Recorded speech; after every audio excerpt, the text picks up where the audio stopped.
Once you've gotten configuration management and version control handled, you have to also deal with the fact that embedded systems live almost forever, at least some of them. 10 to 50-year life cycles are surprisingly common for embedded systems.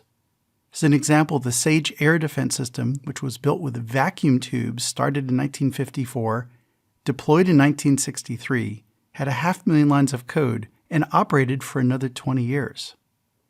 The 1A ESS telephone switch, which was a computerized telephone switch, operated from 1976 through at least 2008. And there might still be one kicking around in some small phone company someplace for all we know.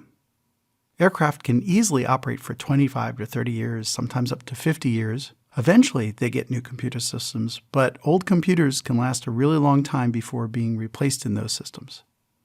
Even everyday cars routinely operate for 15 years or more without anyone changing out the engine controller and the other electronics. These long lifetimes bring significant challenges.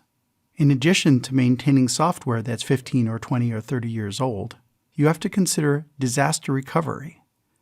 What if the company that made your computer system or that made the software components you depend on went out of business? It's common for embedded system companies to insist on a software escrow so that they can recover the source code of their supplier if the supplier goes out of business. What about end of life for hardware and software?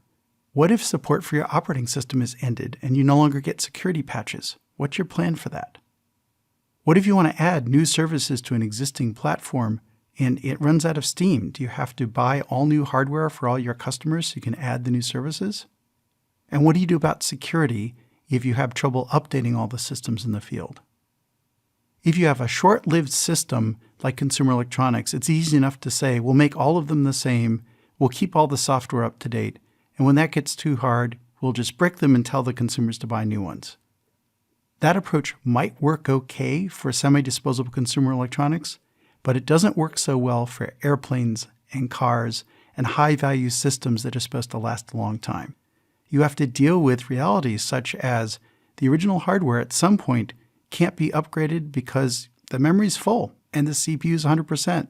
So you have to decide what to do about that when that happens.